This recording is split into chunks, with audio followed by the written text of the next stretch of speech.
नमस्कार, जनतंत्र टीवी देख रहे हैं आप। मैं हूं आपके साथ कुल गंगवार।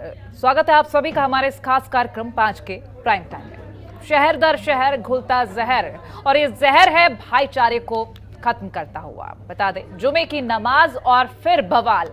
इन दिनों जैसी तस्वीरें अलग अलग शहरों से आ रही हैं, वो सवाल खड़े करती है कि पैगंबर मोहम्मद पर विवादित टिप्पणी के खिलाफ शुक्रवार को जुमे की नमाज के बाद हिंसा भड़क उठी और देश के 3 राज्यों को आग में झोंकने की कोशिश की गई। उत्तर प्रदेश, झारखंड और पश्चिम बंगाल में लोग सड़कों पर उतरे और कई जगह पथराव हुआ है। उत्तर प्रदेश के 8 शहरों में प्रदर्शन, पथराव और हिंसा की तस्वीरें देखने को मिली हैं और वहीं पश्चिम बंगाल के हावड़ा में लगातार दूसरे दिन भी भीड़ ने पुलिस पर पथराव किया है। भीड़ को खदेड़ने के लिए पुलिस ने आंसू गैस का इस्तेमाल किया। यूपी में जहां हिंसा में शामिल आरोपियों पर एक्शन हो रहा है, तो वहीं बंगाल में सियासत शुरू हो गई है। ममता ने बीजेपी पर हमला बोला है और कहा है कि कुछ राजनीतिक पार्टियां दंगा करा रही। हालांकि हिंसा के बाद सभी राज्यों में अलर्ट है, लेकिन सवाल ये कि आखिर देश का माहौल खराब करने की कोशिश क्यों हो रही है? क्यों धर्म के नाम पर देश को जलाने की साजिश रच रहा है? और इन सभी सवालों के साथ आगे बढ़ेंगे, जवाब जानने की कोशिश करेंगे।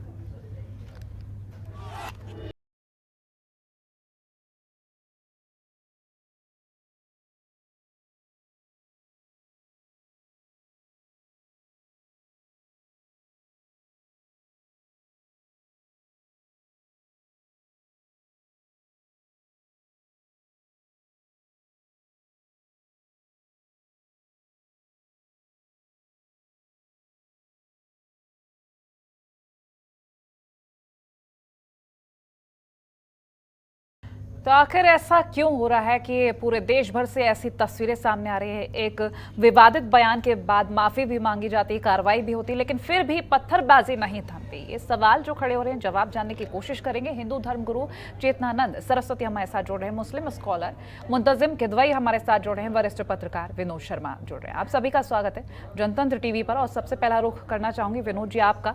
आखिर क्या लग रहा है आपको, क्यों हो रहा है ये सब? क्योंकि पिछले हफ्ते से और इस हफ्ते तक हम देखें तो ये विवाद थमा नहीं। जहां विवाद थमने की तस्वीरें धीरे से सामने आती है, वहीं दूसरी तरफ फिर से स्पीड अप हो जाता है मामला। अगर हम बात कर रहे हैं बीते कल जुमे की नमाज के बाद, देश के कई राज्य ऐसे जहां से ऐसी तस्वीरें सामने आई। उत्तर प्रदेश की ही बात कर ली जाए तो कई शहर ऐसे जहां आगजनी भी की गई।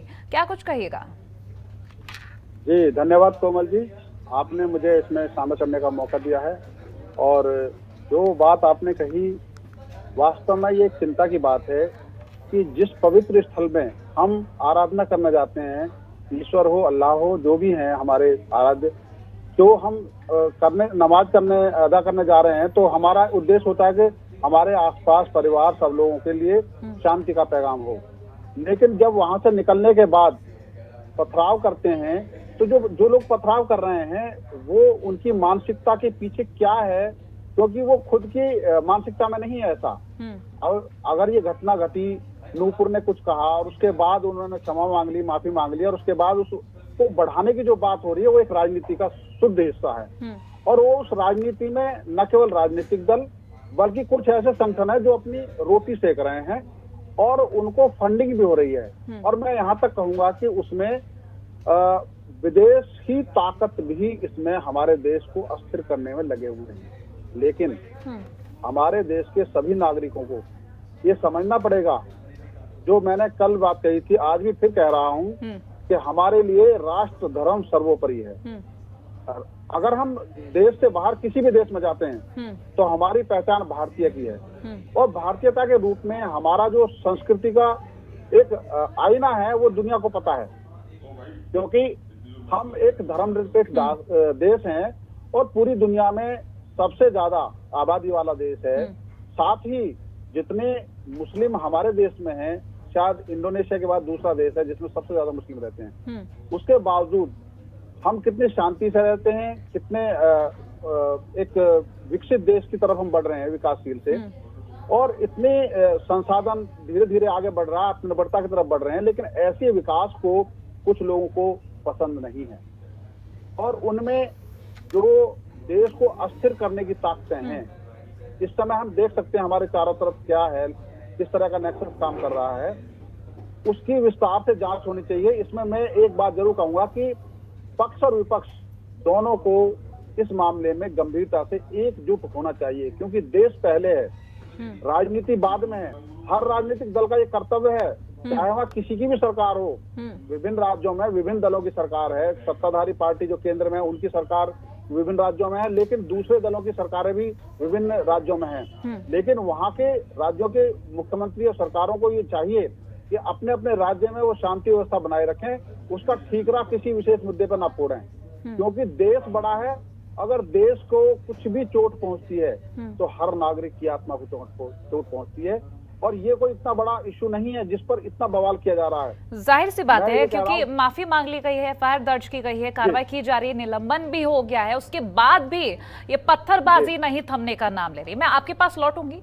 हिंदू धर्म गुरु चेतनानंद सरस्वती जी हमारे साथ जुड़ी हैं, बहुत स्वागत है। चेतनानंद जी, मेरा सवाल आपसे ये कि एक तरफ हम भड़काऊ बयान देखते हैं, दूसरी तरफ हम कार्रवाई भी देखते हैं, उसके बाद भी इस तरह की तस्वीरें, ये हिंसा की तस्वीरें सामने आती हैं, आम जनता को काफी ज्यादा परेशानी होती है।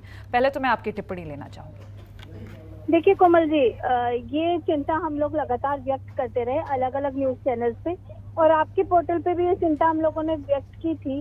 जब आपके न्यूज चैनल पे मैं डिबेट पे थी तो आप ही के साथ मैंने ये कहा था कि जिस तरीके से मदनी, बर्क और ओवैसी बयान दे रहे हैं, ये देश को हिंसा की तरफ लेकर जा रहा है। नुपुर शर्मा जी की जहाँ तक बात है, तो नुपुर शर्मा जी से बहाना है, एक बयान उन्होंने, और वो भी जब आप लगातार प्रवोक करेंगे। देखिए, आपके नबी है, ठीक है, आप उनका सम्मान करते हैं, देश को भी उनका सम्मान करना चाहिए, सब बातें अपनी जगह उचित हैं।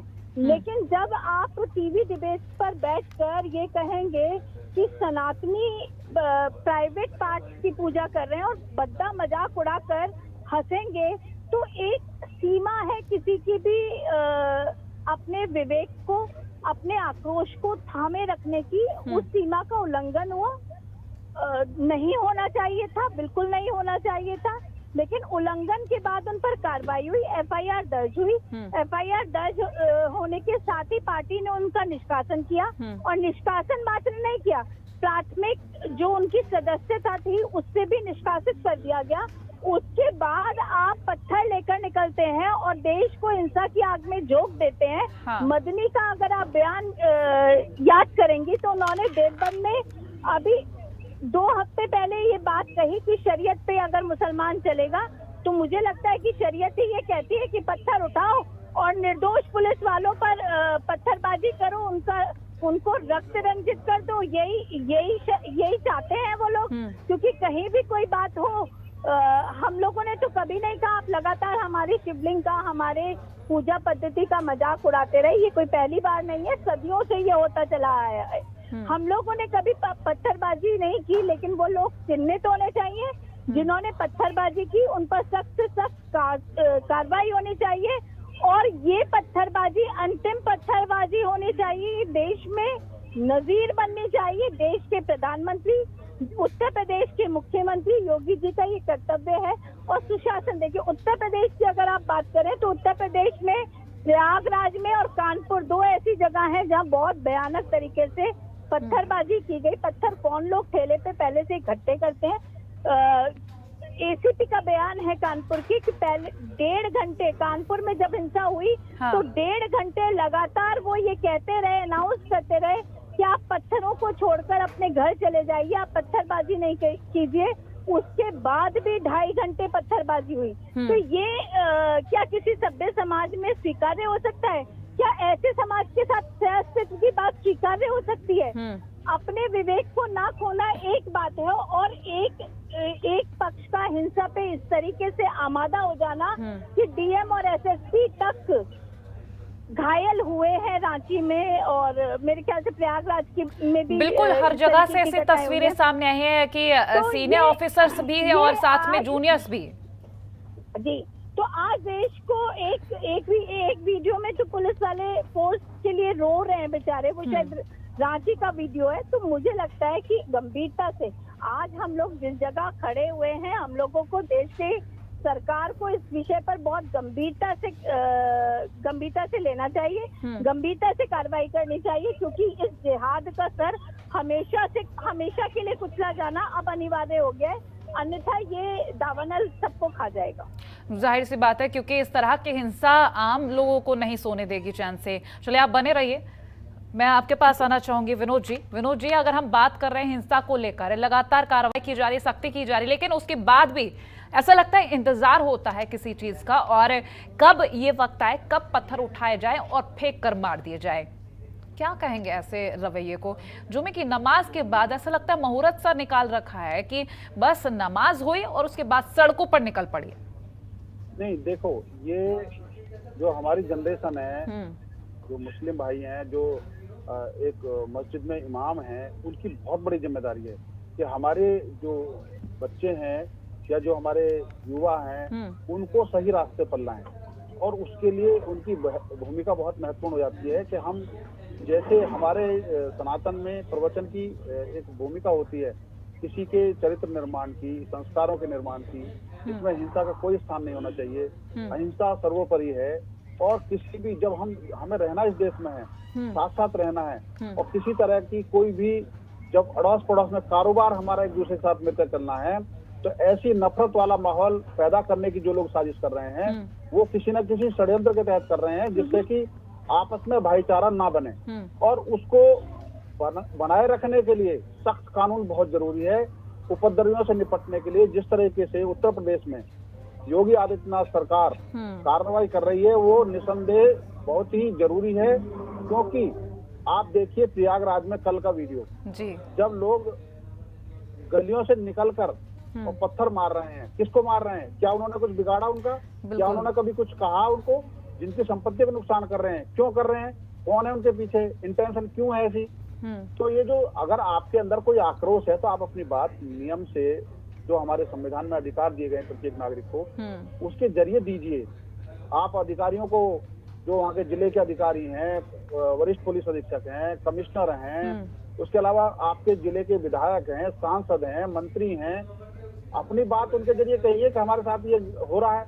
लेकिन बहकावे में आकर, आप किसी के अफवाह में आकर अपने आसपास के माहौल को खराब करेंगे, तो आप सोचिए कि आपका ही कारोबार उससे प्रभावित होगा, आपका कामकाज प्रभावित होगा। अगर किसी शहर में 20 दिन कर्फ्यू लग जाता है, सोचिए 20 दिन के दौरान जो लोग वहाँ परिवार रोजी रोटी दिन में कमाते हैं और रात को सोते हैं, उनका क्या होगा? उनके लिए भूखों मरने की नौबत आएगी, तो इसके लिए कौन जिम्मेदार होगा? ऐसी अराजक तत्व हैं। ऐसे अराजक तत्वों से निपटना बहुत जरूरी है। और उसके लिए मैंने कल भी कहा था, आज भी कह रहा हूँ, पूरे देश में ऐसी व्यवस्था होनी चाहिए कि पूरे जो मुख्य मार्ग हैं उनमें हर घर में सीसीटीवी कंपलसरी होना चाहिए, ताकि घर से बाहर निकलते समय, सड़क पर टहलते समय हर एक के मूवमेंट का पता लगे। और इससे सुरक्षा व्यवस्था भी मजबूत होगी और पुलिस का काम भी आसान होगा। क्योंकि आज के समय में जितने लोग, अभी कानपुर में जो घटना हुई थी, विनोद जी, पथराव हुए थे, मैं बीच में एक और सवाल लेना चाहूंगी आपसे ही। आपने कहा था अपने शुरुआती कमेंट में कि बाहरी ताकतें, यानी कि अगर हम विदेशों से बात करें, क्योंकि जिस तरह की तस्वीरें सामने आ रही हैं और जो ग्रुप चैट्स सामने आ रहे हैं, उसमें प्री प्लान्ड सारी चीजें हैं। ऐसा नहीं है कि जनता को तुरंत गुस्सा आया हो और वो पत्थर तुरंत उठा के फेंके गए, वो पत्थर भी इकट्ठा करके रखे गए, जो देसी बम बनाए गए वो भी पहले से बनाकर रखे गए, और जो ग्रुपिज्म देखा गया वो भी पहले से तय था, वो चैट्स के जरिए सामने आया है। ऐसे में अगर हम बाहरी ताकतों को देखें या फिर उन राजनेताओं को देखें जिनका इन्वॉल्वमेंट इसमें हो सकता है, इसको लेकर मैं आपसे एक टिप्पणी चाहूंगी। नहीं, वो बात सही है बिल्कुल। जितने भी राजनीतिज्ञ हैं वो जो भड़काऊ भाषण इस दौरान दे रहे हैं, उन पर नियंत्रण की जरूरत है। क्योंकि उनकी वजह से ही उनके जो समर्थक हैं वो उकसाते हैं एक दूसरे को और एक माहौल खराब करते हैं।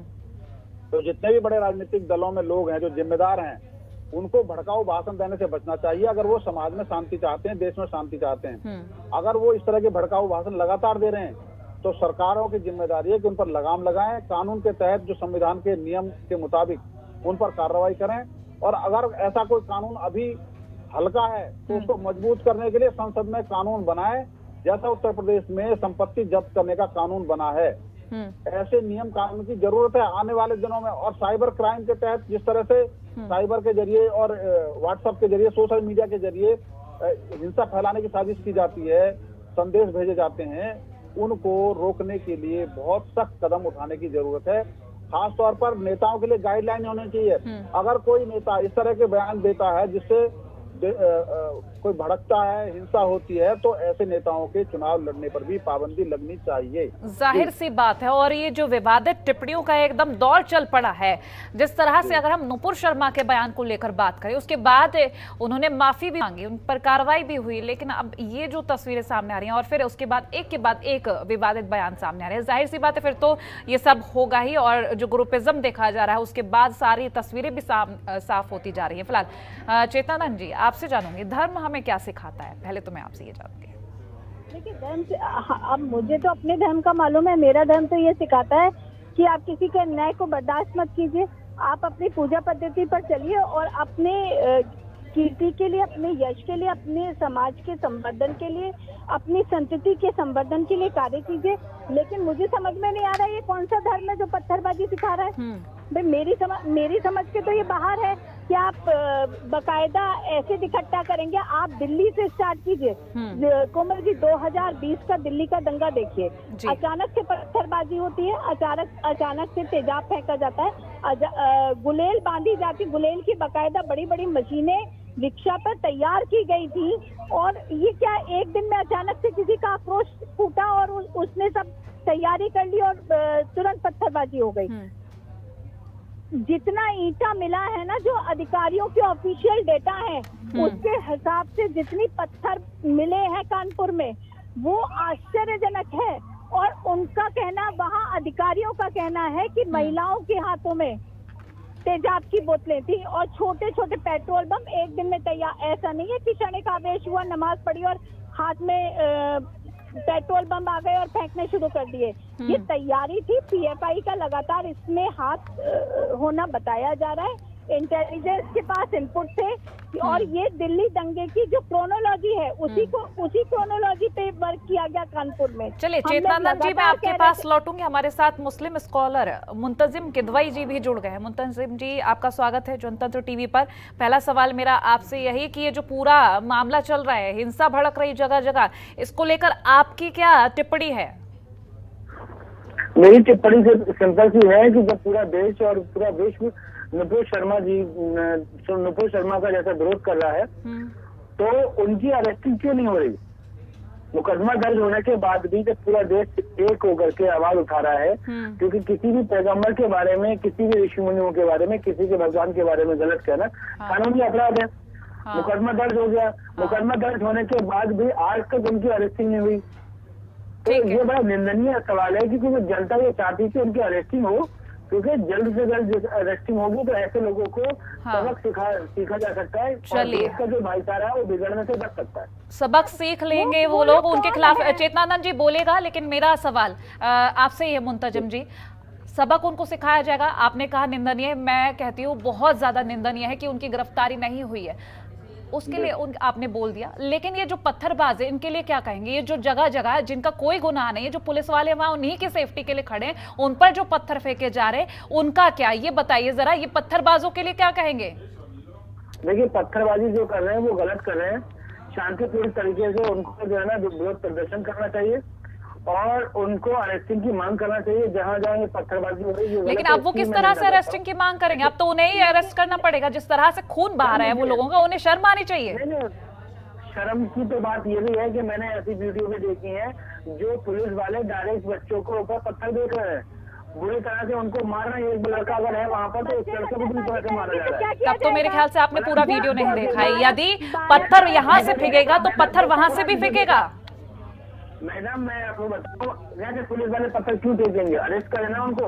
बिल्कुल अरेस्ट। जब पुलिस वाला अगर सेफ्टी के लिए खड़ा है, उसके ऊपर पत्थरबाजी आपको करने जाइए, नुपुर शर्मा के घर पर जाइए, आपको गिरफ्तारी की मांग करनी, थाने के बाहर धरना प्रदर्शन करिए। और ये बताइए मुंतजिम जी, मेरी बात सुनिए, मेरा सवाल सुनिए आप, क्या नमाज के बाद ये कोई मुहूर्त निकलता है कि पत्थर इकट्ठा करके फेंक दिए? देखिए, शुरुआती तौर पर पत्थर उन्हीं लोगों के ऊपर आए थे जो मुस्लिम समुदाय के लोग विरोध प्रदर्शन कर रहे थे नुपुर शर्मा पे कार्रवाई के लिए, ठीक है। उसके बाद उल्टा उनके जब पत्थर आए तो उन लोगों ने अपोजिट भी फेंके। तो आप खुद ठीक, चलिए माना मैंने। चेतनानंद जी, आपकी टिप्पणी मैं सुनूंगी, आपकी बात भी सुनूंगी। मुंतजिम जी, मैंने माना ये पहले पत्थर कहीं और से आए, लेकिन जो ग्रुप चैट सामने आ रही हैं, जो ये मास्टरमाइंड से अरेस्ट हो रहे हैं ना अलग अलग शहरों से, उनकी जो चैट खुली है, बंद का आह्वान, और ये यहाँ पर बंद की तस्वीरें भेजी गई हैं, यहाँ पर इतना पथराव हो गया है, इसको क्या कहिएगा? देखिए, बंद का हवाला ही है, नॉर्मल की बात है। अगर कोई इंसान बंद के कह रहा है तो क्या देश में पहली बार बंदी हुई है? ये बताइए, अगर कोई विरोध प्रदर्शन होता है तो देश बंद करने के सिर्फ एक ही आज पहली बार हुआ है देश में। तमाम तरह से ऐसे आंदोलन हुए हैं जिसमें देश बंद करने के आह्वान किए, खुद प्रधानमंत्री जी ने इस तरह से नहीं हुए कि जगह जगह लोगों की दुकानें बंद करवा के आग लगवा दी, अगर वो दुकानें बंद नहीं कर रहे तो पत्थर मार दिए। ऐसी वीडियो भेजूंगा मैडम आपको, मैं कितनी ऐसी मैं देखना चाहूंगी।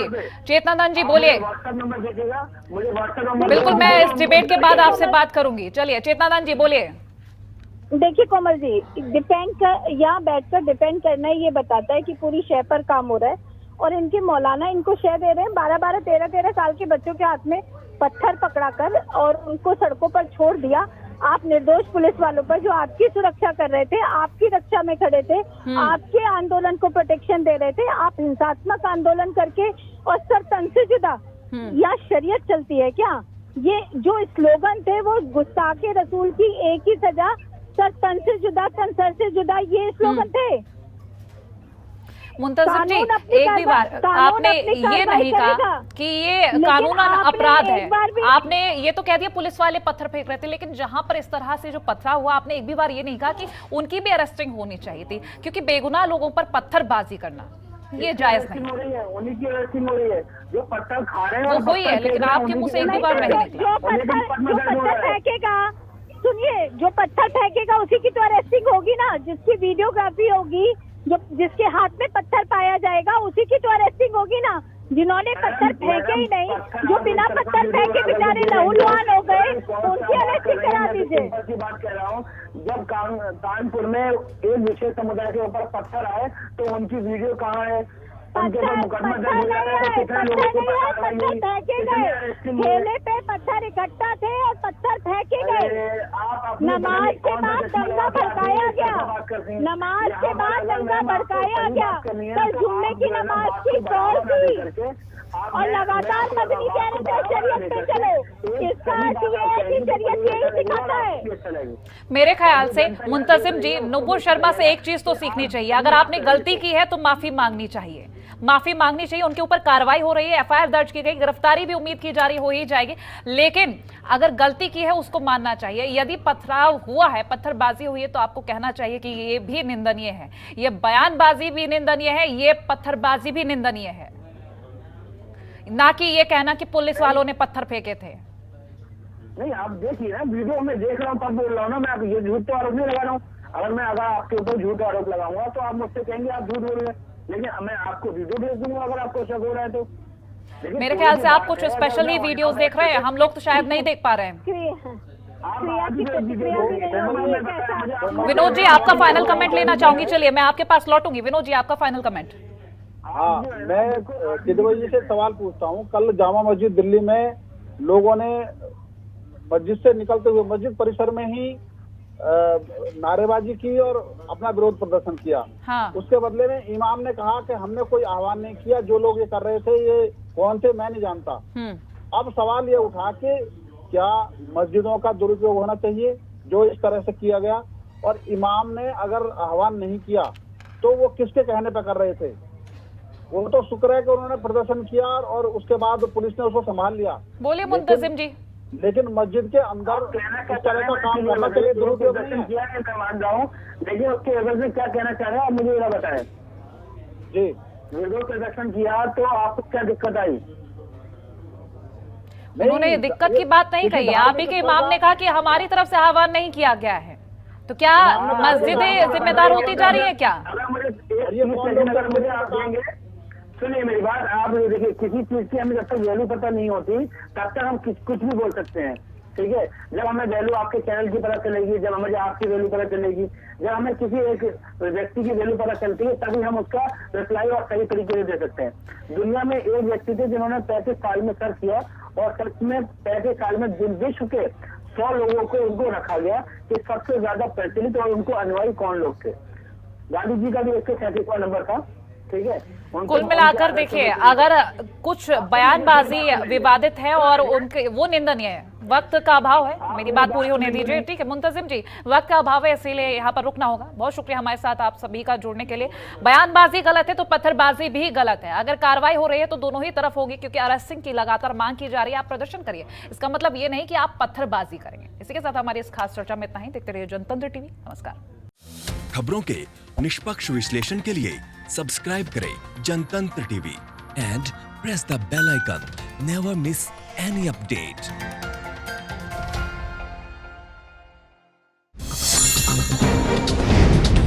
डाउनलोड कीजिए जनतंत्र टीवी ऐप को, जो कि अवेलेबल है गूगल प्ले और ऐप स्टोर पर। अधिक जानकारी के लिए अभी डाउनलोड करें।